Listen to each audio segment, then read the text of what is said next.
welcome to the channel Why Man. We are Duncan and Joe and we're embarking on an epic 9-month trip.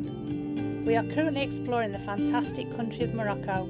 Duncan is taking some marvellous photographs, so why not come along with us? Continuing our travels south, we travelled to Sidi Kabouki, where we stayed for 3 nights and then travelled on to Tagzout. Oh, and by the way, you can't complain about my pronunciation.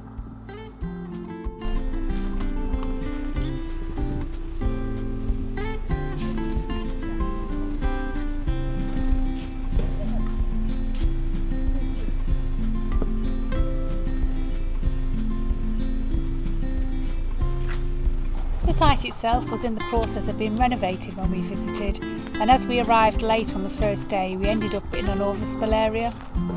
We could have moved the next day, but once we're set up we don't like to move, and anyway we were level.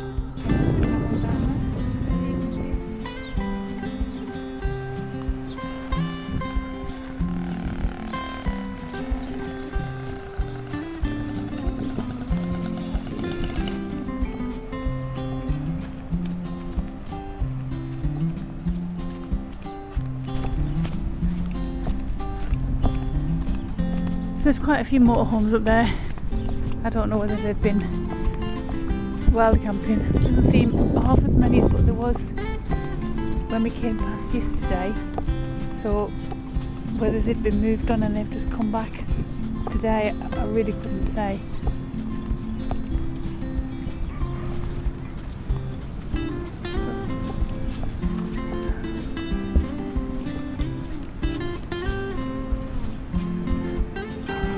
This was the nearest I'd ever been to a camel. Little did I know that in a few days' time I would be touching one. I am polishing my van because it's the only one we've got and it makes it shine. I like shiny things. Bit of a magpie, you see. Two, blow my army. So, tell me about the garage.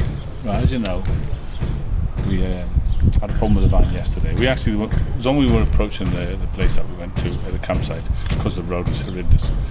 But anyway, the flashing red petrol can, oil can was flashing red on the dashboard. Looked in the book and at the back then it says that we need to change our oil. It's been degraded. So I thought, okay, it's unusual because it's had a service in July, so anyway, never mind. We took it to the garage, fearing the worst.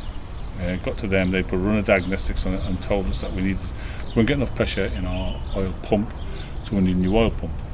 So anyway, they sent us away to walk around while they looked at it, and when we came back they told us that they didn't need a new oil pump.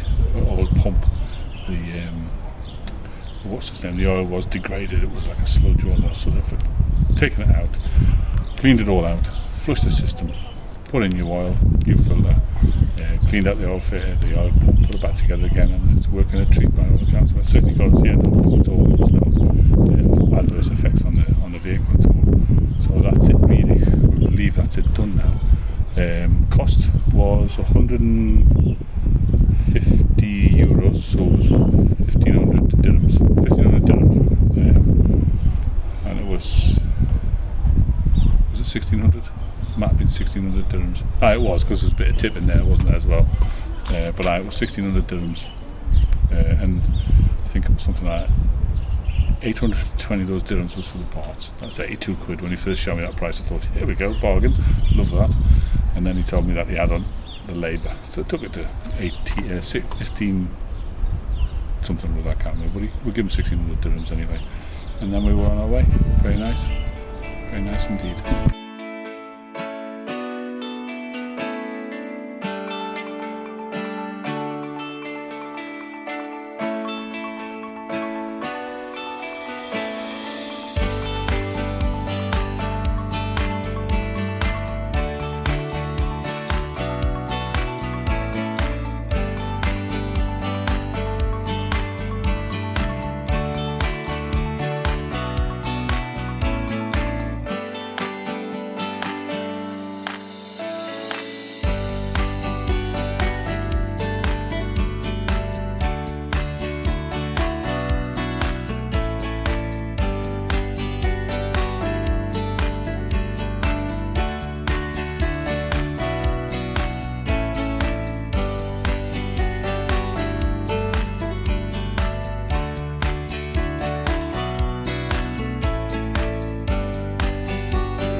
So, as you may or may not know, you can't get LPG gas in Morocco. That means you can't fill up at the petrol stations. So we've got the gas flow system.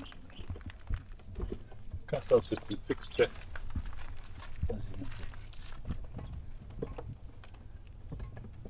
It's not a massive tank.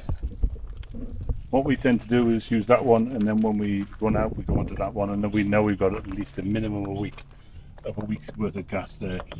So we've got a week to find a petrol station that sells gas. So in Morocco, as you just heard, you can't get gas flow from a forecourt. We did ask the question on Facebook groups, etc., but we've got conflicting answers as you do about whether you can mix gas, butane with propane, etc. So in the end, we just decided to play it safe. We've turned off our system. We've purchased a bottle for 200 dirhams, which is 20 euros, and a regulator for 30 dirhams, which is 3 euros. Hooked it up to a hose, put it in our barbecue, external barbecue point, and that now runs our system, i.e. cooker, boiler, and obviously the oven and the hobs, and we're just running it that way. When this one runs out, we'll just replace that one. We've only got 3 weeks here at the moment left. We've only planned to do 6, but now that we have this, if we want to stay for longer, we can, because we can change these no problem at all. And then failing that, we'll just give it to somebody when we leave. That's what we're employing now. The electricity systems that you go on sites, especially the lesser sites, they're not very stable, so our fridge keeps kicking off. It doesn't like it at all. As soon as you put the kettle on, there's the fridge starts beeping because we're using the power that it requires. So we're now on gas and everything is hunky-dory. It's happy. Can I just say for the record that we are actually on the wrong side? Camping Atlantica, that what we're supposed to be going to, is about 20-30 miles further south than this, and it's right on the coast, which we thought this one was, until obviously we turned left, and then we're about 15 minutes away from the beach. So I didn't say anything, and then Madame here came out with her iPad and fessed up and said, well, I think we're at the wrong side, but it's an honest mistake. So it is. One's camping Atlantica and one's Atlantica camping. But which is fair enough, it doesn't matter. Never mind. We'll only just do the one night here now, and then we'll just have to travel around on my birthday. It's not really our kind of site, this is. It's too busy. It's too very close. European style, isn't it? Yeah, it's not for us. Full of crowd. Yeah, very. But we'll see. In fairness, we prefer ours though. Yes. Yeah, you're sort of living with your hand to foot, isn't you?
Hopefully you'll join us next week as we continue south. And if we haven't sent you to sleep yet, why not consider liking and subscribing and help grow the channel while I'm on. Thanks for watching. See you next week.